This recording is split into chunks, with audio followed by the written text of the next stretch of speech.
Hi, everyone, and welcome to Fox 9 Sports Now. I'm Jim Rich. Well, the Vikings are through the first week of training camp, and the J.J. McCarthy era is officially underway. Fans absolutely packed the stands out at TCO to watch the young quarterback getting reacquainted with his teammates.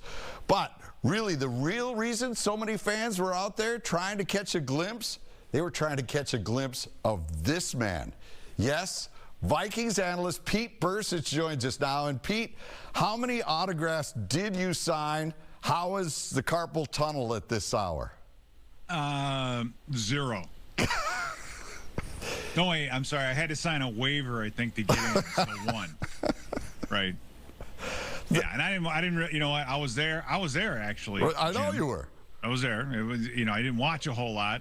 I was busy talking, like, Robert Smith was there. Chris Carter showed up. Robert Smith, by the way, sang at the fair in Jordan, the Scott County Fair. So really? He made an appearance down there. Yeah, he did a little Roadhouse Blues by the Doors and some Jimi Hendrix. So that was it was neat. It was good. It was neat to see him do something different for a change. So maybe you could break out into something else. Just have that confidence, Jim. Yeah, well, he's not really that much of a guy who hit the books, never really learned a lot besides football. So it's good to see that he's expanded his horizons.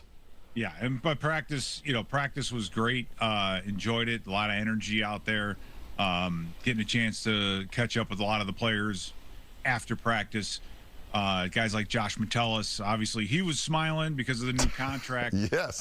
But what a fine man. What a great guy Josh Matelis is, and I'm so happy for him that he got this extension, and I hope he continues to just flourish in this Flores defense.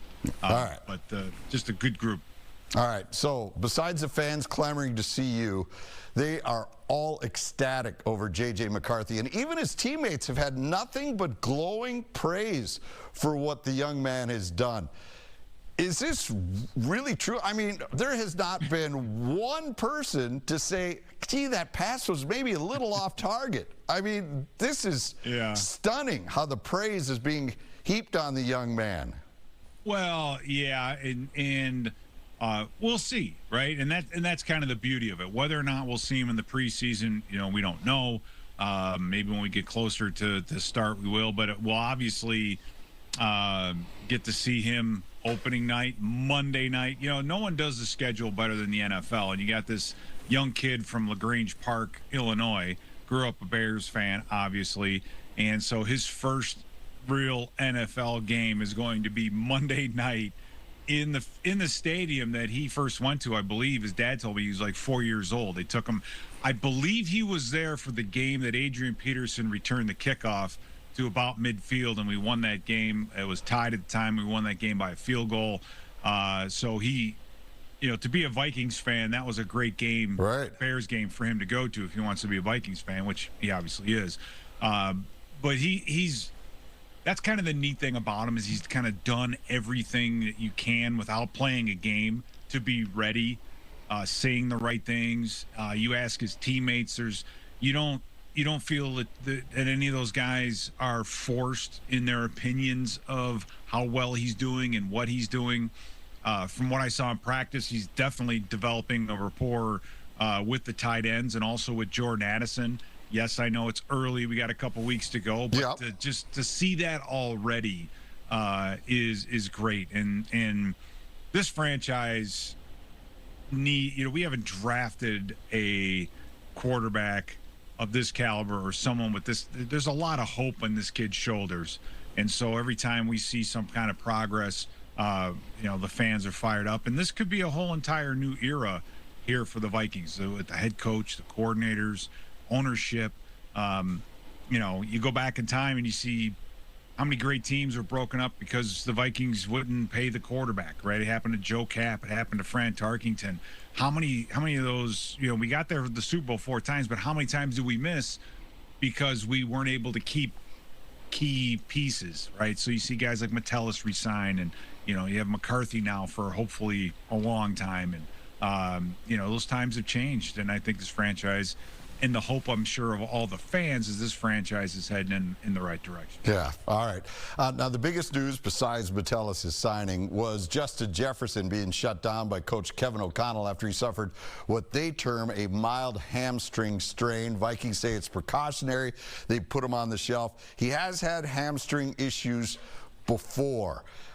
What's your level of concern right now for number 18? About as concerned as I was when you called and said you tweaked your hammy slipping on the way to the fridge last night, right? When you called it, not really. I mean, he's not getting any younger, but it's just being prudent. We don't need him for over a month, right? So there's plenty of time to get him where he needs to be. We assume we haven't been with him the whole time, but we assume he's been working out all off season and getting himself prepared. So I'm not worried yet at all about him hitting the floor running when it comes to opening day.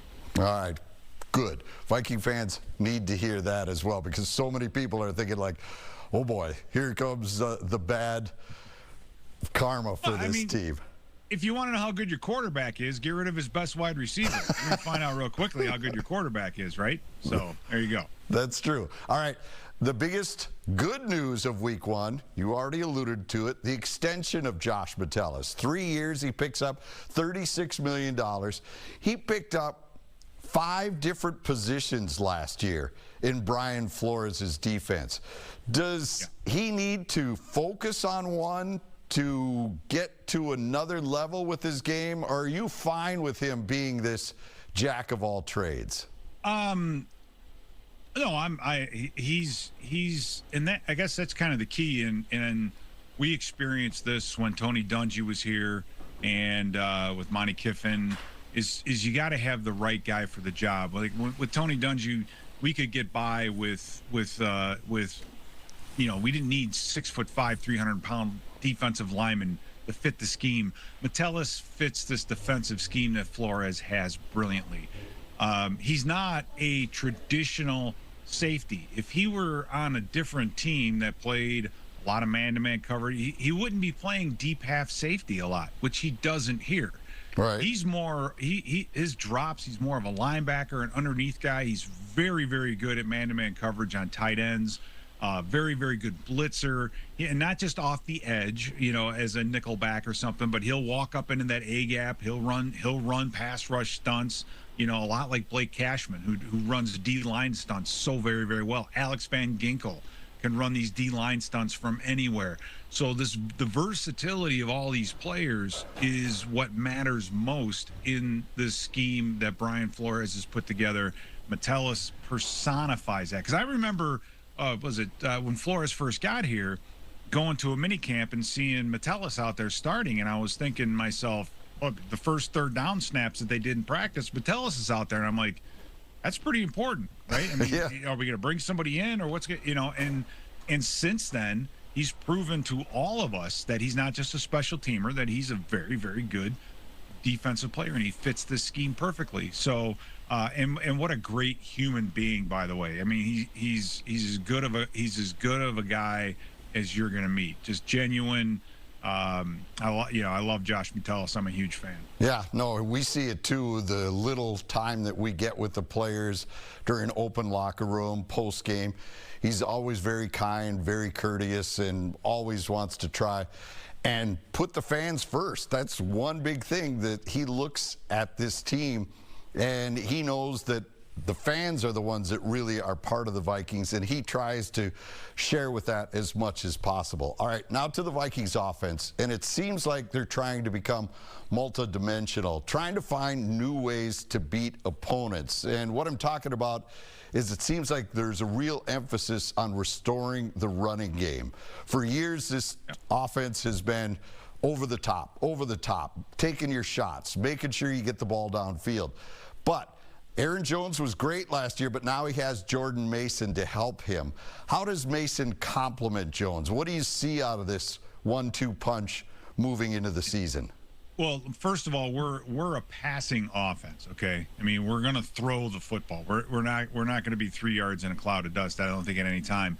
However, Jordan Mason is, I think, going to be key in the areas where this offense has struggled. And if you look back over the last 3 seasons, the red zone run and the short yardage run has been a bit of a thorn in our side, more so 2 seasons ago than last year. Yes. But still, getting into the red zone and rushing touchdowns, okay?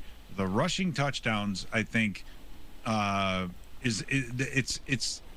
it needs to improve, because it'll improve the passing game as well, because defenses will have to honor the running game, and that's what Jordan Mason does.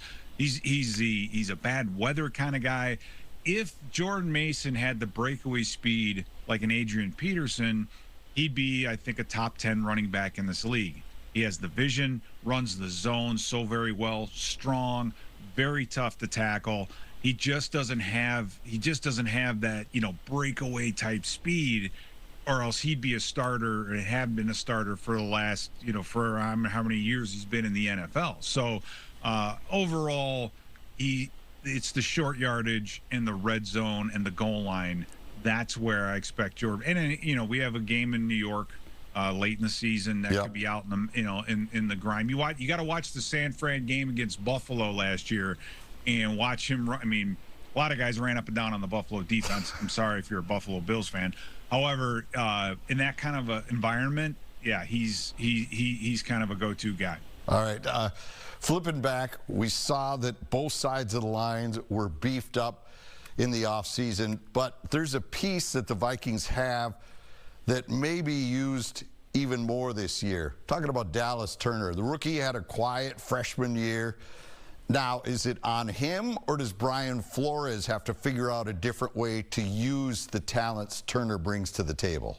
I think part of Dallas Turner's biggest challenge is the fact that the 2 guys in front of him are both all-pro / Pro Bowlers, right? That's true. It's tough to beat them out for playing time. Are you gonna, it's like, so you have to take one of those 2 guys off the field to get him on the field. That's tough. So his challenge is going to be, especially on third down defenses, is kind of where is he going to line up. I think last year they moved him around. When we lost Cashman for a while, you saw Turner playing off the ball linebacker. So again, being a rookie, learning the system, getting moved around. When he read things clearly and could just use his athleticism, he was unbelievable. But you could see at times that he was thinking, right? In the coaching world, the best way to make an elite athlete average is give him too much to think about. Well, hopefully the game is going to slow down for him, and his reads are going to get better.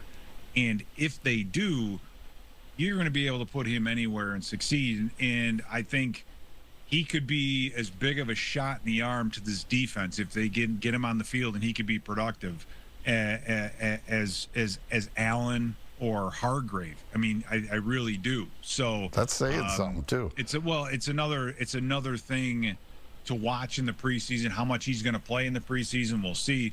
But he is definitely a guy that if he gets some snaps, you're going to have to watch closely to see if he's made that step. Because let's face it, right, the physical talent is there. He's an elite first-round draft pick type talent. It just got to get him lined up right and get him in the right spot. And I think you're going to see a lot of great things out of him this year. All right. Speaking of great things, Pete has started his own YouTube channel now, Eye in the Sky. Check it out. Great breakdowns of Viking videos, especially focusing on the defensive side of things, at least in your first few episodes. Pete, thank you very much for joining us. We really appreciate it, and we look forward to seeing you here in studio pretty soon, because it's coming. I can't wait. I know, you can't. Yeah, it's not too long, Jim. You're going to be seeing way too much of me. No, that's what you'll be thinking of me. That's for sure. Pete Bercich, kind enough to join us tonight. Thanks, Pete. Straight ahead.